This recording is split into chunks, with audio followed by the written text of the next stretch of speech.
All right, ladies and gentlemen, y'all know what time it is. I am back. We are back. Another dope episode of Weekly Views. Today, I got a new guest on the platform, artist slash promoter, event curator, hooper. You still hoop? Yeah, I'm still.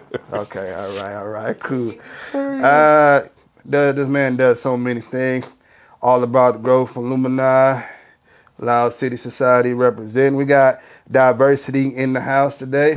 Caught a fake with your nigga friend. I don't care if I change to the enemy. People see what they seeing before even meeting me. They're gonna know it's the pimping me. Converted her tendencies. You think she timid to me? She completely and freakily. Don't know why she pretending to be shoulder. She throwing the coders. I slide like a punk if she tempting me. Yeah. I require you and me. Oh, that's fire. She kick it till she tired, fulfilling all her desire. What's going on, my guy? How you doing? Chilling. Welcome. Appreciate you for inviting me out. Of course. So you got a lot of stuff coming up. Obviously, by the time this comes out, the show will probably already happened. But let's talk about the Big Bang and just, how did that came apart and stuff like that. So the Big Bang, did you go to last year? No, I didn't. The Big Bang is the second annual show that Loud City has put together. So when the last one happened, there had already been events that have been going on for a while. So the build up and the attention that is kind of coming more recently is after what had already been done. But last year, I don't know what the final number was, but it was just an overall good show. And this is the second. Where did the idea come from, the Big Bang? Like, just, the idea of putting that. Kind of like throughout the year, everybody resets once the new year comes. So whether they had their goals set or knew where they were going to be or planned on being, it's kind of like this is everything that you work towards and what you did for the year. So it's kind of like a send-off. So whenever you come out there, whether you're there as an artist or you're there as a fan, just the whole vibe is like, this is the Big Bang. This is what was built. This is like the end of a firecracker. Once the fucking the fire hits what's the thing on the end of the firecracker? Yeah, I know what you're talking about. I know what you're talking about. The fucking, but that's pretty much what it is. Now, what was the process on even selecting the artists on the lineup for this year? I'm actually just there as an artist this year, so I had nothing to do with the picks of the show. How come I ain't on now? For real? I want to perform. You got music. Nah, I'm just kidding. Oh man, so now we talk about the Big Bang, but what got you into? Cause we already know that you do music, but what got you into just wanting to start putting together events? When you're an artist and you want to be in front of a bigger crowd, and there's not a lot of people putting crowds together, so for a lot of those events that I was going to try to be in front of people, it felt like I was just in front of the same people. So I was waiting and hoping more people would reach out and try to bring me to other events and set up things around it, but it just wasn't happening. So I felt like I know enough people to put together something that I can just put myself in between. So then next thing you know, we start putting together events just from nothing, from just relationships built, and started realizing that really you can put your own show together without having to wait on somebody else. And it just kind of built from there. How hard is it staying away from putting the same artists on the same shows? Because there's certain venues, which, obviously I'm not going to name, but you'll see the same artist there every week. How do y'all try to stay away from that? Do y'all ever turn artists down you know what, no, you performed last time, no? Or you? Pretty often, honestly. Every event has to feel different because there's only select venues that will even allow us in their space. So whenever we're there, we have to make sure that it's not just the same thing. Everything has to feel special. So we'll always pull in some kind of element in some way, whether it's a holiday, a theme, or the kind of artist is there, and to make the vibe different. And in order to do that, you have to be really selective on who's on those platforms. So a lot of times we find people who don't have a voice. and just try not to cycle with the same people. How do you manage trying to do music and then trying to put events together at the same time? As a curator, it takes a lot of time and communication, whereas whenever you're doing music, that's here and there. So you send off a message, wait for it to come back. So I'm able to kind of do both at the same time, because with music, I turn everything away, lock everything up, and just focus and locked in on that. Which one do you like doing more? Creating. Creating? You like the curating the events? No, creating, creating the music. Creating the music? Being in the studio. Being in the studio? I picture you being, in long term, this is my opinion, being a promoter more. Because I seem like I think you get more excited doing events more than the music. At least from my eyes. That's what I see. It's easy because it has a start and an end. So you see what you're building. It's like creating a painting. Like once the frame's there, the painting is the painting. A show is like creating the painting. Where with music, it's like creating a movie, because that's a one night people remember. Cool, you might have some good footage from it, but like you're continuously building as when it comes to music, because you're painting a picture, you're painting a story, you're following the story. People are following that because it's not just listening to music anymore. So it's easy to like know that I'm gonna do this and I'm gonna be done by this time and that's it. With music, once you're creating something to lead to something else. So it's you can never really be comfortable when you're trying to elevate with music, whereas a show you get to look at the picture. As the music's coming out and the music's flowing, it's like a movie that never ends. Do you ever see yourself putting the mic down for good and just focus on throwing shows? Nah, I don't know. I don't really. I think I could, and I think I would be good at it, but I don't know. I feel like because it has a start and end to it, I don't think I can fully be into that. All right, now I got to get into one of my pet peeves with you. All right, I got a pet peeve with you. Not a bone to pick with you, actually. Cool. That's straight. All right, sir. I need more goddamn visuals from you. I need more music videos. Please, please, please. I know you probably heard this feedback, but No, I feel that. And the reason I say that, because you put out good music. I just feel like you lack the consistency on the visual part because we're in the content space. So I feel like nowadays a lot of people might not tap into you because they don't see you putting out versus wanting to listen. That's one of my one of my pet peeves with you, sir. That's one of my. I appreciate you for sharing it. It's a lot of times where you'll never know how people feel or think about you. So even hearing feedback is good. So that means you paid attention enough to be there. You know what I mean? As far as the visuals, I got them lined up. Okay. I got them lined up. Some done already. Some have been set, but like because it's a movie, the scene's just not ready yet. But everything's just gonna flow. Is it a strategic reason why you don't put out a lot of visuals? Early on, overthinking and planning too much instead of just going and moving. But the problem with a lot of people too is we live in a world where everything's just going on to the next. So whenever you put something out, if you don't squeeze all the juice out of it, it's a lot of time fucking wasted. It's a lot of it's missed opportunities. So whenever you do want to do it, you want to make sure you have it promoted this way, that way. Somebody's trying to do this with it. And because there's so many avenues, I just know that when it happens, it has to happen right. The overthinking, just talk to us about that part. I think a lot of artists do that. And when it comes to putting yourself out there, like in any case, even if you're in school and you don't want to speak out loud, like you're going to think because you're worried about what people think about you.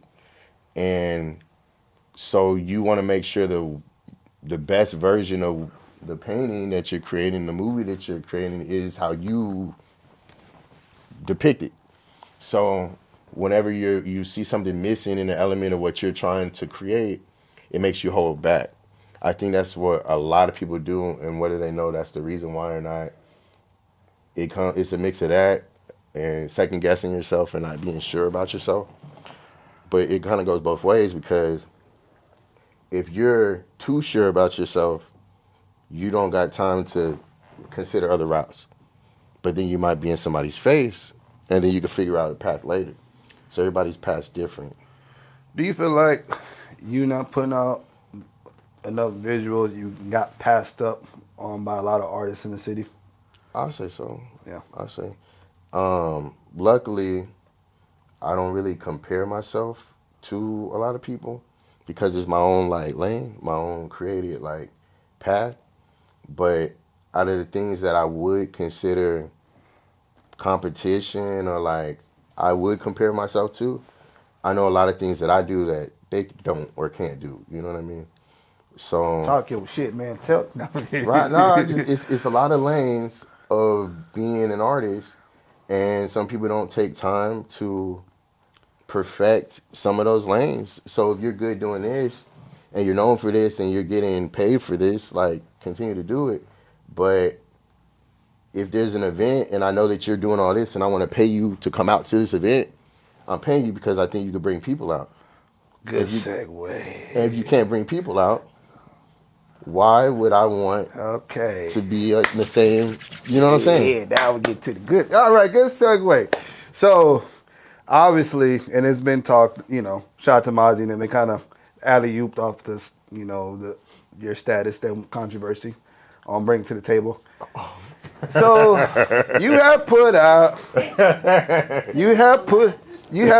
a status that kind of ruffled a lot of feathers. If a local artist is amazing but can't draw a crowd, should he get paid? There was people that were saying yes. There was people that were saying no. I was in there as well. Okay, so why do you feel like a local artist, if they can't bring a crowd, why shouldn't they get paid? If they can, why shouldn't And no, if they can't, why? Let's just say you asked that artist to perform, and you want to be on my show, but they can't bring a crowd. Are you going to pay them? Or are you going to tell them it's for exposure? I'm not going to tell them how to see my offer. Okay. But if I'm offering it to you, it's for a reason. And if you don't see the reason, cool, because there's a lot more people I can offer this same thing to. And if I know the amount of opportunity that it is, I feel like I shouldn't have to explain it. But for somebody that can't bring a crowd, if you want to get paid, I would ask you, why do you want to get paid? What's your reason? Because I don't know if people are ready to hear the answer. You know what I mean? Go ahead. Okay. Yeah, we're here. So you can go ahead. Yeah. Well, I mean, if you want to get paid and you're an artist and you don't draw a crowd, what would, like, let's say you're managing an artist and you got to sell me on it. Like, why should I pay you? Internet, like your numbers are good? That's a good take. I mean, that's a good. I miss from the outside looking in, because I agree to disagree with that. Because for me, if I ask you, hey, you want to come perform on my show, and then I got you. And then you say, yeah, but I'm going to have to charge you. Then I feel like I have to honor, because I'm asking you for your service. Because obviously I thought you were dope enough in the first place. So I think I should pay you. That's my only issue with that. But then another part where I disagree is that you have big artists, not just say local artists in the city, but you have big artists that come to the city who can't even, the promoters pay them X amount of dollars and they can't even draw a crowd, but it's like they got paid. So it's kind of like, where do we kind of find a balance on even paying these local artists? So like in that first situation, that's you reaching out to them saying like, hey, what's up? I'm putting this show together. Do you want to be on? And they say, no, I got to charge you, or? Yeah. Oh, okay. Yeah, so like if I'm asking you to be on the show, you have every right to tell me what you want, what you feel like you get. But if I tell you, hey, I can't do that, why are you charging that? I have a right to ask you why you're charging it, just like you have a right to tell me you deserve to get charged. So whatever answer they give, cool. Hopefully it'll meet somewhere in the middle. These other people have done something online or made it to where people in my circle talk about it enough to where I think this person is bigger or big enough to where they'll draw more crowd. So now I think this person's worth bringing. If I bring them, it's because I believe I can make everybody else think how I already feel. So if I do that and I fail to bring people out, at that point, I failed as a promoter because I picked the wrong person to promote. But at the same time, if I get you excited and you feel like, oh, I want to be on this show, now if you reach out to me, I have every right to tell you, hey, I think you need to pay this to be on this show. Or I think I need you to prove you could do this to be on this show. So it kind of goes both ways. I understand both. But for me, it's just got to make sense. It's a business for everybody. I know that it's not easy to get a crowd. And I know that it's not easy to get on every kind of show. But if you do go to a show and you're trying to make it about money, there's other ways to make money because in that same post, nobody mentions shit about merchandise. And that's where most of the people make their real money anyway. So very few people mention about having the songs or performances registered. So the real way how people are actually getting paid in this industry that they want to be paid for, nobody's even thinking about that shit. So it's like, if we're still talking about this, then cool, that's what you want to get paid. I can do it or I cannot do it. But if you want to learn how to make more money, it's way more ways to build revenue. And people don't be thinking about that shit, for real.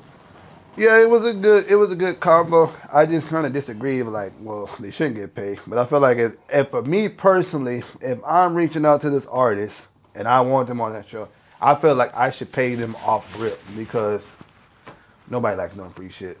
So I agree. So I feel like me personally, they tell me, hey, I'm gonna charge you, and the price has to make sense. Now, if they trying to charge me like $600 or $800, and it don't make sense in my budget, obviously I'm not gonna do it. But they say, hey, it's $250 for my performance. Cool, because you know what? I already believed you enough to reach out to you. I shall honor your request. You know what I'm saying? I respect the hell out of that because I feel that. But what if you had that same situation, but you had people that hit you up paying you to be on it? That will also bring people. Okay. So then now me giving my budget that can go towards things to make the show better, even if it's just the sound, lighting, fucking security, I'm paying this person because I believed in them, which I believe in a lot of people, which I love, and I slide them in between opportunities too. But now I'm paying you, putting myself in the negative when I could have someone else pay for the same spot. Obviously, every show's not like that. Obviously, every show you can't even get on because most of the time, everything's handpicked. But people got to consider that, too. So those offers don't come often, you know what I mean? So what can be the solution from that post, like, to move forward from, Overall, if you deserve or feel like you deserve for your time that you put into doing something, just like art, because it is art, you have every right to put a number out there.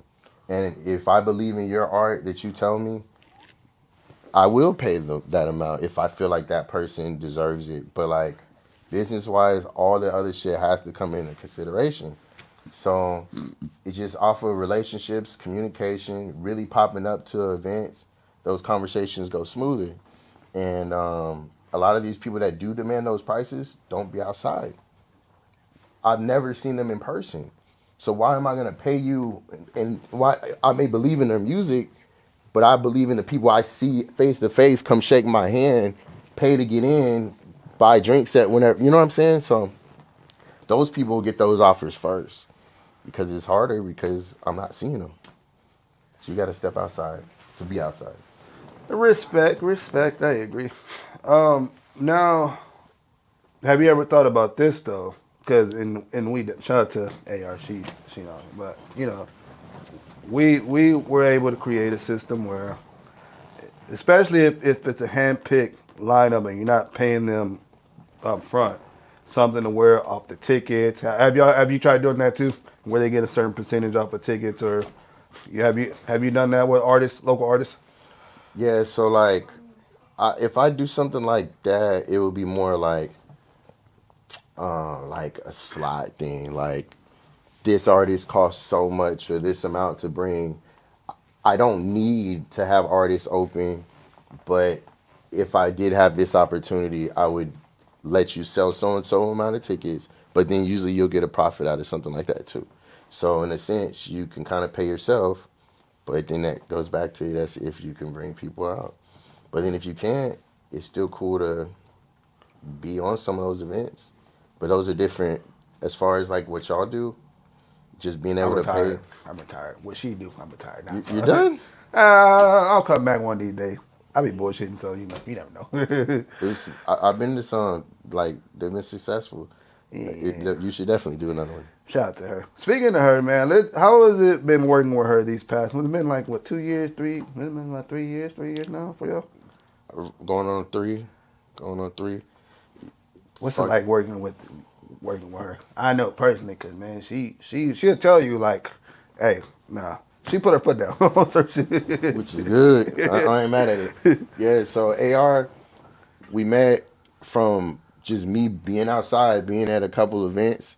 And at one point, we were putting together like a Valentine's Day show. And then my birthday was like a week apart. So we were doing something and we wanted to do kind of both.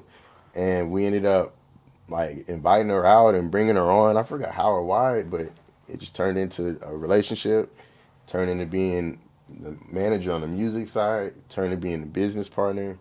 And since then, whether it's putting together shows, events, helping artists come up, A&Ring, fucking, like everything, we just all been on the same page. And then the team just kind of built from there. Shout out to Loud City Society. What are some things she challenges you off? Giving away power, giving away, like, I'm used to doing a lot of shit by myself. So for me, a lot of things is like, oh, I could do this, I could do this. So I'll handle it, and sometimes I don't really need to be even touching it. It could be something that I could be doing something else. No, let's talk about Loud City, because Loud City is way different, obviously, now. Y'all are like, y'all are freaking out like a whole staff. Shoot, I need to step my game up. I don't even get out there. But like, y'all got like it's like a full staff now. You got Mookie over there and E, and shout out to AR of course, and Crystal, and who else is a part of it too?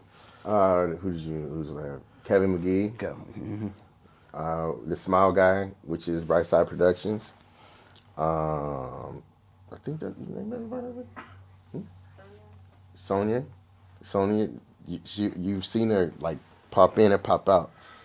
She's done some of the recap stuff, and then she's done some of the behind the scenes like editing stuff. So pretty much everybody's a moving part. Everybody's doing something. How important, is it just having a team like that? Do you remember playing sports, like in school, or even not even pickup game, like in school? With sports, everybody has a job, and everybody has a goal, but it's the same goal. You kind of lose that in anything in life. At work, if you work in whatever job you have, you're focused on you're getting your bread. Like, it's different. But to have a team is not only a feeling that you really forgot what it's really like, but also makes everything in life easier. And it's because the people that kind of come together with the team, it ends up being family, but like, they're not there because of a job. They're not there because they're trying to get just this goal. They just meshed. So now when everybody's moving together in one unit, it's bigger than just one person. So I can't even really describe it, but just being more efficient than you could ever imagine, especially when you're used to doing everything by yourself. Yeah. Now y'all killing it. I seen the shout out to the photo shoot y'all did. That was hey man, that was a good I seen that, I was like, dang, that's dope. That was dope, man. That's a good look. Right. Shout out to Brightside, shout out to Mookie. Whenever you have a vision, because of people overthinking, it'd be hard for you to execute a lot of shit. But when you have a vision and you follow through with it, or you have someone else that like has the same vision, you could really do anything. So, in not like a cliche way, but like everything that we wanted to do or ever planned to do is happening because we have everybody pushing towards that direction. Much respect to Loud City. Y'all connect and I don't know if y'all know this. I know this, but y'all connect a lot of artists together. You know, it's like a plug. Yeah. Like there's a lot of different affiliates that come from MIE to you see like Kevin McGee. Yeah, I've seen so many artists that y'all just kind of connected through the web Yeah. of Loud City and all about growth. You know what I'm saying? Much respect, man. And before we get out of here, y'all did the Duke show this year, and how was that show? Cool as shit. Cool as shit. It was like when I say starting something to finishing it, everything of how the show went was exactly like how it was pictured. Like from everybody showing up, everybody was on time, all the moving parts. Like it was cool. It was crazy. So for those who don't know, obviously booking a bigger artist like that, what are kind of just the process, behind the scenes of putting something like that together? It's like sales, and same thing I was saying earlier. Really wanting, if you bring somebody, you got to know how you would sell them, and feel confident that you can go to strangers and talk to them about them. Because really, if you just bring somebody that your little nephew said was good, like you don't know who you talking to, you know how to reach out to those people. So the process for doing somebody bigger, you just want to do enough research that you know you could sell it to anybody and just kind of build from there. Now, when booking an artist like that, what kind of research do you do? Do you check like, okay, the analytics are like, okay, do they have a big enough fan base in San Antonio, or bring them, or it's kind of like, let's take a chance on it and whatever happens? I would say it depends on the relationship. It depends on what will happen in the future after booking the artist. And then also knowing that the analytics are important, and just with the range of what you're trying to do. Because like if you're bringing a club artist, you got to know that they're playing their music in the club. And if it's an artist who's just more of a listening type, like a West Side Boogie, you want to know that all ages are listening to him. And if it's an all ages event, that kind of adds to it too. So just kind of knowing who you feel like you can present it to, and then just building from there, trying to get people talking about it before it happens, before it's announced. So then whenever we had brought Sunny down the first time, we were trying to explain to everybody who she was. This time around, it seems like everybody knows who she is already. So it was a lot easier to have her included the second time around.